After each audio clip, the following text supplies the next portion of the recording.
are some legends that we have known for how many years now? About 10? Maybe. Yeah. Something like that. Something like 10. 13, yeah. Has it been 13? To 2013. Oh, 2013. Okay. Yeah, 10. Okay. So it's been a minute. Yeah. But for example, Josh came to us at that time just kind of thinking he might want to buy a rental investment, and it was a $43,000 house over on Adelaide. And from there, we wanted to talk with them today about where they've come from there, like where they've gone from there. So this is Adam Allen, Josh Carlegis, and Joseph Tucker. And Joseph joined them. What year did you join them? 2020. Okay. So we'll talk about you and how you came along as well. But let's start with how did you guys come together to begin with as a group? The group is called SCI, by the way, and I'll let him tell you what that means. Previous employer, Spar, here in town, which was a manufacturing company. So I started there in 05, and Josh started in 06 or so? 06. So we worked together for a long time in the sales group there, and then I hired Tyler later on to be our financial manager. He's our other partner, not here. Tell them what Tyler's doing. So Tyler just had a baby. So This morning. He had a baby this morning. Tyler Yeah, Bears. number 4. So he's a little busy right now. So we worked together there, and then we subsequently sold that company in 2016, and we stayed until 2018. And Josh and I built a rental portfolio that started in 2013 with that house on Adelaide. And so yeah, we've been working together a long time. We knew each other's strengths and weaknesses and personalities, and so when we left, we decided to do real estate full time. So that's what started the SCI and how we got here. So from the one house on Adelaide to where would you don't have to give everything, but where are you now? What have you got now? Probably have 200 doors. We're about at 150 residential units. We've got 30,000 square foot of shopping center. We've got 20,000 square foot of a gym and storage facility. And then we've done several other things kind of along the way. We're still doing some flips. We've had mixed use office retail centers, just kind of anything that came along. What I find so interesting about that is this is that short period of time. I mean, it probably feels long to you guys, but that's not a long time. I mean, really, that's a pretty short period of time. We bought Adelaide in 2015, so that's pretty cool. yeah. Yeah, so I that's think we less than bought- 10 years. Our goal when we started was to get 10 units and 10 houses in 10 years. A house a year. Yeah, and we thought we were just going to be rich. How'd that turn out? Yeah, no, but we learned very quickly that wasn't that. That wasn't It was enough. it's a lot bigger, longer path than that. So we bought Adelaide, then we bought the duplexes, 2 duplexes next to each other. Which that was fun. Yeah, and we had so at that point we had 5 units in, I don't know, it was probably the first year, and kind of doing that and operating them and seeing what was left at the end, you're like, whoa, it's gonna take a lot more than 10 to make this impactful. And so that's what kind of started that process of growth. And then just how quickly and how much it grew is it's exciting. It's been a good time to be in real estate. Yeah. Yeah, it has. Well, so, and then when Joseph joined you, what is his role? To try and locate properties that buy, so we can get direct to the properties that buy, so we can get direct to the owner. Which is a big deal because if you don't have properties, you have nothing. Yeah, absolutely. Yeah. Absolutely. I'm sure you have a way with words to be able to talk to that many people. He's good. I All mean, the he's time. Yeah. He's really That's good not at it. easy to do. No. You have to get used to what? People saying no. Yeah. Or just straight up hanging up. Yeah. All right, on to the next one. We find that people get really offended when we ask them if they want to sell their house. Yeah. They should be complimented, and some of them, they're not happy that you asked. Yeah. And Joe's like the FBI, so he finds people's Yeah. cell phones Yeah. and Yeah. Facebook accounts, and he'll just show up if he has to. So Mhm. you have to be creative He'll show up. to run people down. He's really good at it. Well, Leanne had a good question when we were thinking of things to ask you guys, and basically, well, you ask it, Leanne. about- Is there anything you would have done differently or regrets early on? Or now? I mean, anything that would be. Well, I'll start. For us, the easiest answer is when we started out, we were getting our feet wet. We knew the market was favorable for what we were doing and how we go about doing business, and we shouldn't have been quite as conservative as we were out of the gates. I would tell somebody differently today. If we were starting today, I'd say Yeah. be twice as conservative as we were. We were too conservative out of the gates. We could have bought 400 times the properties we have now and done really well with them. We would get hung up over some small details that we could have sped this thing along Right. faster. But some of that was just a factor of the market Mhm. and what it did. So No one could predict that. Nobody predicted. Yeah. Nobody could really truly predict kind of what's happened in the last, from 2020 to now, and you know where that settles out after this, who knows? But A lot of successful people, I feel like luck is a big factor, and no one wants to Yeah. admit it a lot of Yeah, times. But no doubt. it was there. starting at the right time or Yeah. being in the right place. You know, Yeah. if you owned a HVAC company for 20 years in Huntsville, your outcome's going to be different than owning one here. So you Yeah. know, where you are when you do stuff is very, very important. I mean, when we were buying 2015, you know, it was a whole lot different than it is today. Which was another question that Leanne brought up that I thought was good, and we can continue with that other one as well. But what led you to locate SCI here? I mean, you've got properties in other areas, but to just keep your business, your headquarters here on Church Avenue, why is that? we live here, so Well, he doesn't. but he did. I did. He did. Yeah. Yeah. So we all lived here, and again, when we started, it was completely a side gig. So you know, our first, we tell people, you know, the first house, a lot of our first properties were under the company DSM Holdings, and somebody asked me today what it meant, and it stood for dirty side money because it was. I forgot about that. So Yeah. it was completely a side hustle. Dirty So side.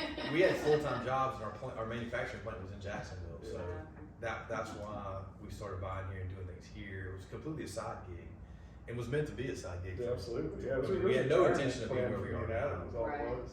When we started DSM, and then when we went to SCI, that was kind of more of this is the direction that we're going. But in that time, from 2015 to 2018, we had built up, you know, a pretty good core, pretty good base here in town. I mean, I think we had like we got one in Oxford maybe, and then everything else is up here from the DSM side.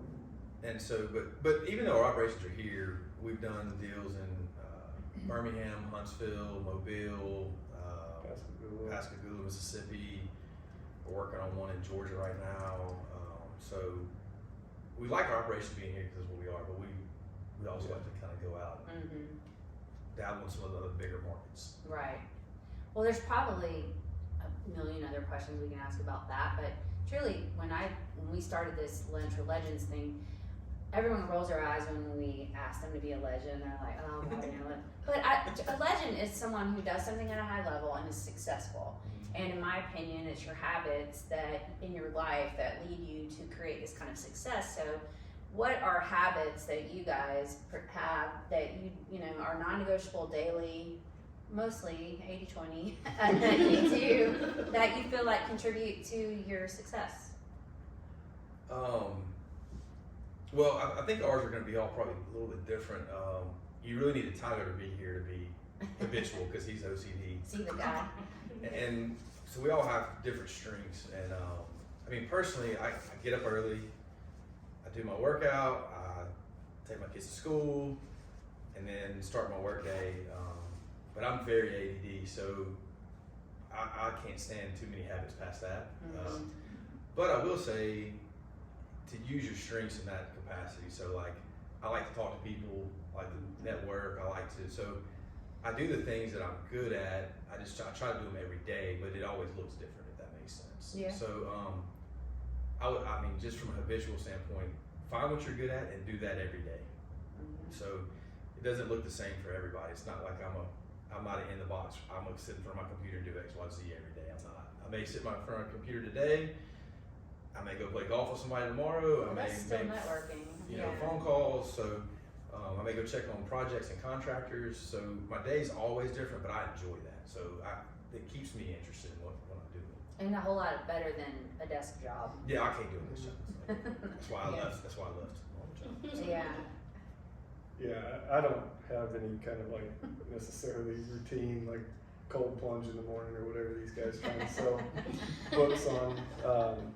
But that, like, a habit of just doing, kind of knowing where you want to go and kind of setting your goals, and then doing the stuff that you maybe don't want to do to get there. That's kind of the hardest part. So to me, it's the consistency, just being consistent in anything, whether that's gym, whether that's when you're sitting in the morning with your coffee, doing like your routine. If that's you sitting on the couch watching TV, drinking coffee to wake up, or if that's you going to the gym, or if that's you doing the cold plunge or whatever, but just whatever that consistency is that keeps you engaged and kind of motivates and allows you to do the things that are maybe not as fun that you don't want to do, to call that person that you're kind of like on the fence of calling, or to do whatever kind of tedious work that's not always fun.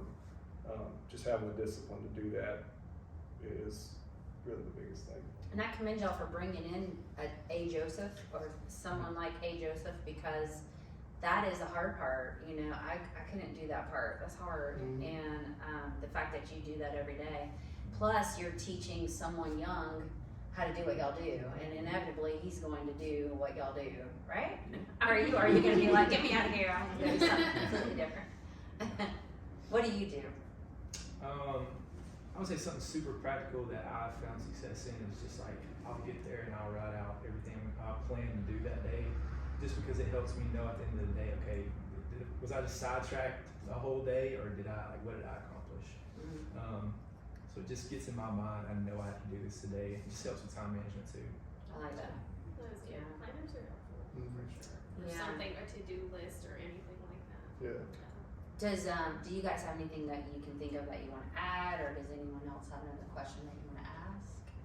I had a question actually. I was wondering, so out of all the properties that you own, do you find it more difficult, like the single family homes, like renting those properties out, are those more difficult to manage, or is it like the commercial properties, or are they so different that it's just kind of like, I just wonder how that is. Yeah, it's really different. Really different, yeah. Mhm. And we have some great relationships with property managers up here that handle like a lot of like our single family stuff, and even our multi-family stuff up here Yeah. is super easy because our property managers are so good. Does it well. But I mean, we've had just a miserable time down in Mobile going Finding through. one. Yeah, and we just go through them, and they're just, it depends. Each one's going to present some sort of problem, that you're just going to have to deal with. Mhm. Sometimes you can fix it, sometimes you're just going to have to deal with it. Yeah. Yeah, I think our job is more, tends to be focused on managing the managers Okay. at this point, so it is that. And then, I mean, just personally, I haven't really enjoyed the retail properties we have, Okay. because it can be such a long lead time to place a tenant if you lose a tenant. I'm sure. So when they're in there, it's great. You never hear from them, and everything runs well, and they pay well, and it's great. But when you lose a tenant, it can be difficult to backfill that tenant. Okay. Whereas a house, somebody always needs a house. Mhm. It's just gonna be condition or price point or location, things you can adjust and play with. But the retail side is a little more risk reward on Mhm. having a tenant, because you only have very few Mhm. in our whole center. I think we have 6. In that one, yeah, And- we had like 20 or 25 in the last, Yeah. in Huntsville. So, That was cool.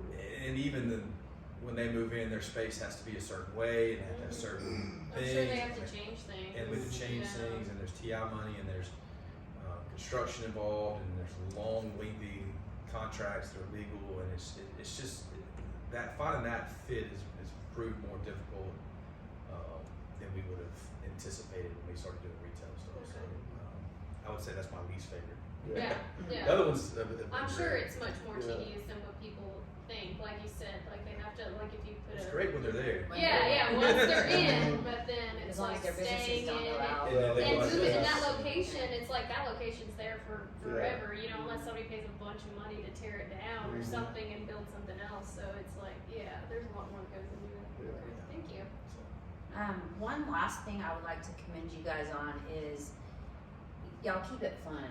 As much as sometimes we want to pull our hair out when we're dealing with y'all, and some of the offers you've insisted we present to people that were insane and insulting. Some of them work though. And we've Some all of them have worked, some of them have worked. But it's always fun. There's always more laughter than, I think, there's probably been no tears. I don't think y'all have ever made, like, so close to making me cry one time, but I did. I was cussing so bad. I'm kind of disappointed that we never did. Yeah. I feel like we failed. It was Step close. up now, you It was can close. stand up. Oh, yeah, it's a challenge, Yeah, challenge wait till accepted. the next one. But mostly it's always been, it's a good time, and I appreciate that about y'all because that's not always the case with some of our newer investors that like we don't really have relationships with that just kind of show up from out of town and ask us to do things. No, it is unpleasant. Yeah, there's So, some crazy people. yeah, so we appreciate that. And also, thank y'all for coming today. We're glad y'all could be here. And look forward to a delicious meal made by Mimi. Yes. That's the only reason we came, to be honest. I think so. All right, And I guess that's it. let's eat. Yeah.